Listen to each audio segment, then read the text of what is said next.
ఇవాళ మాట్లాడుతూ ఉన్నారు వాళ్ళు కూడా. ఇవాళ దేశం మొత్తం అమ్మేస్తూ ఉన్నారు.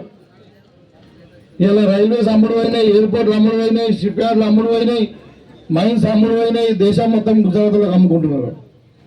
India is for sale. వాళ్ళు దేశం గురించి మాట్లాడుతూ ఉన్నారు. కాబట్టి మీరందరూ కూడా జాగ్రత్తగా ఉండండి.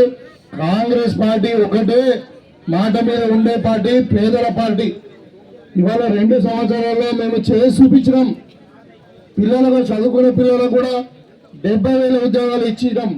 తర్వాత వాళ్ళకి ఇలా పిల్లలు చెడవాళ్ళకు మరుతారని చెప్పి వాళ్ళని స్పోర్ట్స్ వైపు మళ్ళించి డ్రగ్స్ మీద సీరియస్గా యాక్షన్ తీసుకొని ఇవాళ స్పోర్ట్స్ యూనివర్సిటీ కానీ స్కిల్ యూనివర్సిటీ మనం ఏర్పాటు చేసుకొని ఈవెన్ ఇంకా గల్ఫ్లో పోయిన వాళ్ళకి కూడా మనం 5 లక్షల రూపాయలు ఇచ్చే చెప్పింది చేస్తాం. ఇవాళ మరి దర్పల్లి గ్రామంలో కూడా చెప్పారు చాలా మటుకు. మరి అన్ని కూడా వర్క్స్ శాంక్షన్ అయినాయి. మరి ఏదో కారణాలతో టెక్నికల్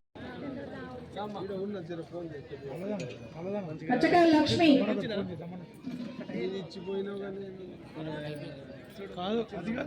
బసన్నపల్లి ప్రమీల తెలియజేస్తూ ముఖ్యంగా మహిళా సోదరులు చాలా మంది గెలిచారు. సగభాగం మహిళలే ఉన్నారు. మరి మీరే ముందుండి రాజకీయం కూడా మీరు ముందుండాలి.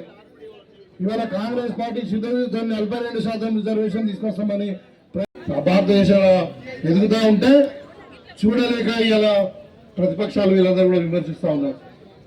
మొన్న అసెంబ్లీలో కృష్ణా జిల్లాల, గోదావరి జిల్లాల గురించి మాట్లాడదామని చెప్పినాం. ఏమైంది? పరారైపోయారు. కనబడతారు అసెంబ్లీలో. కనబడతారా మీరు? మొన్న 3-4 రోజులు చూసారు కదా. అసెంబ్లీలో టీఆర్ఎస్ కనబడతారా? పారిపోయారు.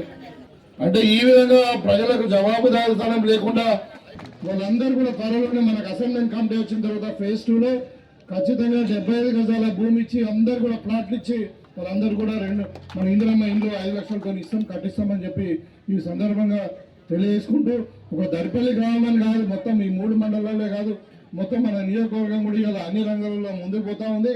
మనకు మరి ఈ సందర్భంగా మీకు మరొకసారి కృతజ్ఞతలు తెలియజేసుకుంటూ, ఎవరైతే చెక్ తీసుకుంటున్నారో వాళ్ళందరూ కూడా మరొకసారి మరి కంగ్రాచులేషన్స్ చెప్తాము.